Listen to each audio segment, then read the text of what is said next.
Hey guys, how's it going? So today's topic is going to be specialization versus diversification. Now, everything that I frame in this video is going to be related to the field of music and sort of my experience in dealing with this. But if you're coming across this video and you're in a completely different field, the concepts generally will apply, but I'm going to be framing it in, like I said, my experience, which is in the field of music, specifically bass playing. But what is specialization and what is diversification? Specialization gives us a direct set of skills. So it's skills in order to do one thing really, really well. The consequent side of that is perhaps you will be less overall marketable for a wider array of opportunities. Now, diversification, on the other hand, casts a wider net, but overall can require significantly more overall resources in order to be as good at all of those separate things. So what resources do we have? We have our time. Pouring a bunch of time into one thing versus pouring a bunch of time into a bunch of other things. The diversification route is going to take overall more time to get to the same level of competency with any given skill. We also have the resource of money. Time essentially costs money. And that sort of leads me into the third one, which is the opportunity cost of not specializing in one thing. And I'll get to, more in depth on a lot of this stuff in a bit, but I just wanted to sort of lay out the groundwork of what we're going to talk about today. So, like I said, diversification is going to cost significantly more time, sometimes more money, and it also introduces that opportunity cost of not specializing. So specialization, on the other hand, will likely cost similar amounts of time and money, but you don't have that opportunity cost of diversification, but it carries with it a greater risk, because if you're only good at one thing, then you're gunning for, essentially, we're all looking for gainful employment. So you're looking for gainful employment in that one thing.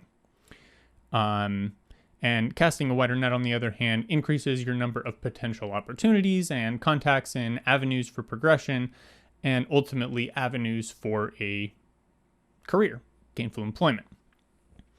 So how does this relate to me? I did a little bit of both.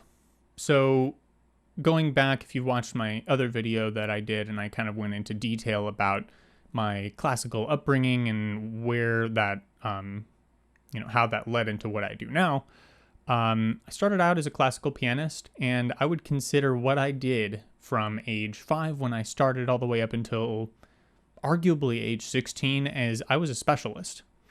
I practiced classical piano. I was pretty good at it, at a very competent level, competing. The future was bright. I was, if I had gone into classical piano, I think I would have done okay. The problem was I was a specialist, and I really did not feel comfortable playing any other styles. I remember when I was 16 and it was time to audition, I wanted to play in the jazz band in high school, because at that point I had quit playing viola. I played viola for 8 years, and I played in the high school orchestra my freshman and sophomore year, but I wanted to play in the jazz band. And I played bass at the time, but the director was like, "Oh, I've heard you're a great pianist, so we want you to audition on piano." And I didn't feel comfortable because I had specialized so much in classical piano and ignored everything else. So that's kind of where I started with that, at least. But bass was a different story.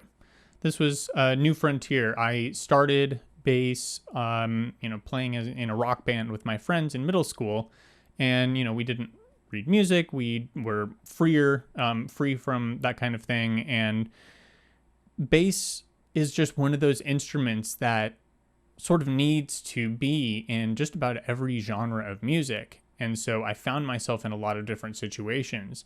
And so adapting and diversifying as a result was much easier for me on bass. So I had a different goal in mind with my bass playing, and my goal was that I never wanted to have to say no to a gig or an opportunity because I didn't know how to do that. And so far, so good. I can maybe count one, maybe two times that I had to say no, and that's maybe a topic for later or a topic for a different day. But along the way, I kind of maintained that as my goal, and so I heavily diversified. I did study, classical bass. I was really heavy into jazz on the double bass specifically. And like I said, I was playing rock. I was playing, Cuban Latin jazz. I was playing in bluegrass groups. Pretty much anything that required bass, I was finding my way into it, and I was having a blast. But over the years of my development, I started wondering if the diversification route was a good idea for me, because I started to feel sort of like a jack of all trades, but a master of none. I considered myself competent and pretty good at all of these things, but I didn't feel truly great at any one of them. There were definitely advantages to diversifying. As I said, my goal was to, when somebody called, I wanted to say, yes, I'm able to do that. I'm happy to play. And that translates into money. That translates into work. And I was definitely working. In my hometown where I went to undergrad, that was sort of, in my previous video, I described that as sort of being a big fish in a small pond. So I got called a lot. And it was great. I worked all over the place. I had 3 working rock bands. I had a jazz trio that played, corporate stuff and, performances and whatnot. And, I was just all over the place, and it was great. But there were also some disadvantages in that, as I said, I felt like a jack of all trades and a master of none. So I ended up going to grad school, and after my undergrad, where I ended up in classical bass performance because I needed to just get better at the bass in order to do all the other stuff better. At least that was my thinking, and it worked out pretty well. In grad school, though, I remember I was invited to this, my first year at IU, I was a fellowship student. And all of the fellows, I can't remember the specific fellowship that I got, but all the fellows were invited to a dinner, and the guest of honor was Bella Fleck. Awesome. And I was sat at Bella's table. Double awesome. Super cool guy. We really enjoyed talking to him. But the entire time, I was thinking it's Bella Fleck. What do I ask this guy that, he would be able to really help me with without alienating the table?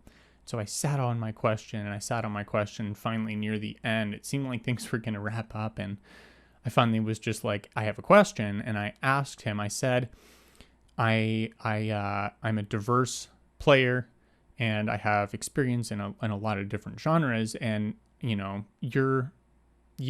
you're a similar kind of player in that, that guy could sit with anybody and just, completely adapt chameleon style to the situation. He's very, very versatile, very diverse player.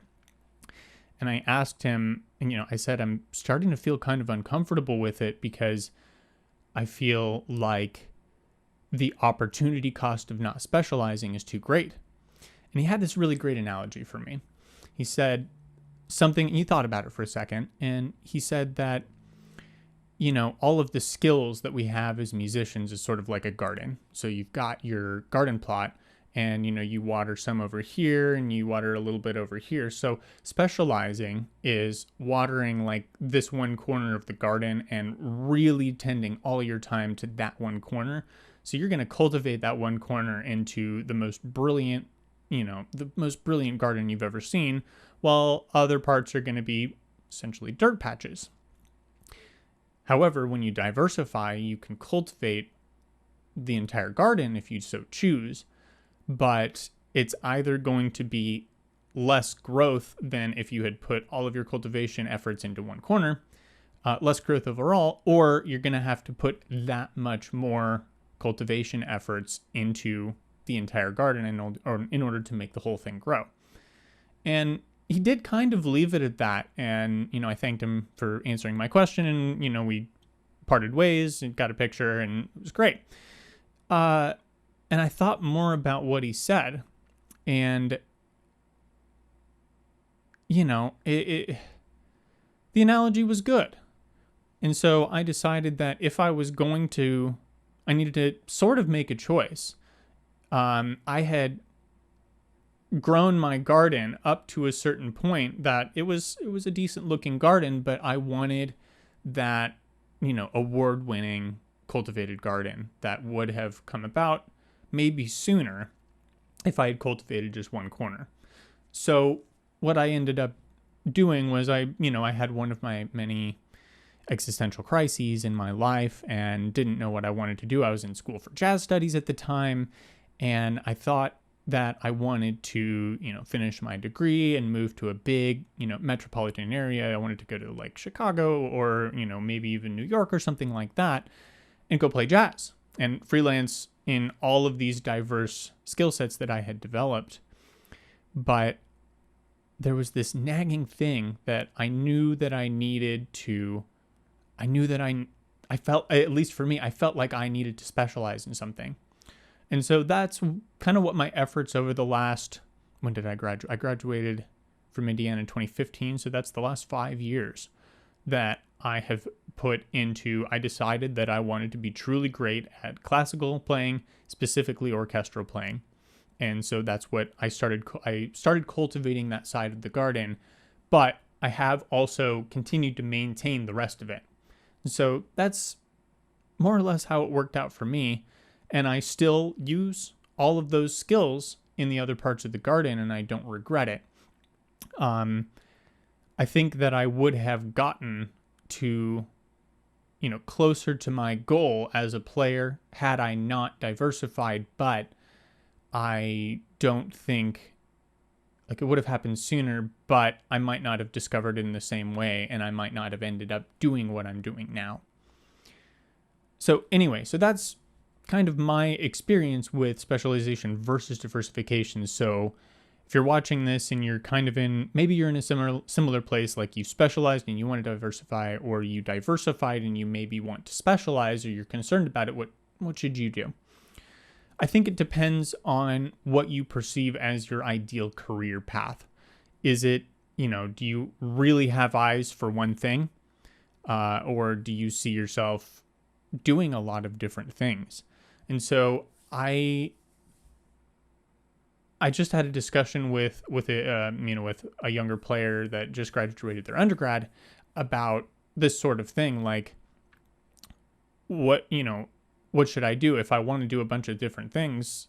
How do I go about doing this?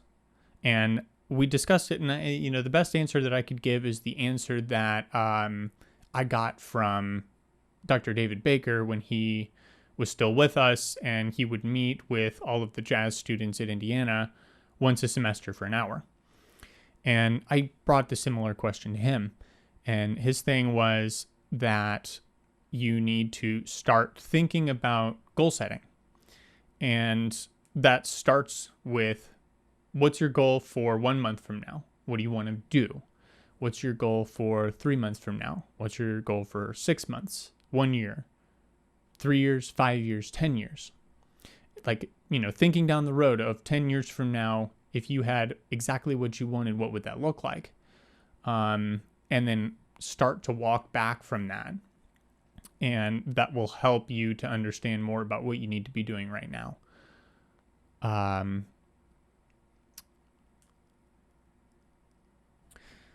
Guys, I'm going to be perfectly honest. I tried to end this video 3 different ways, and none of them worked. It's been kind of a long day. I was up really late last night, and I'm starting to fade just a little bit. So suffice it to say that if you're not sure if you should specialize or if you should diversify or what the heck you should be doing, don't worry too much. Think about the goals, think about the goal setting, and just continue to hone your craft. Continue to get better at whatever it is you do, whether it's playing bass or trumpet or drums or something completely non-music related as a skill. Just continue to hone your craft, and the opportunities will present themselves. I think that's as good a place as any to call it. Thank you for watching if you made it this far. I hope you found it helpful, and I'll see you in the next one.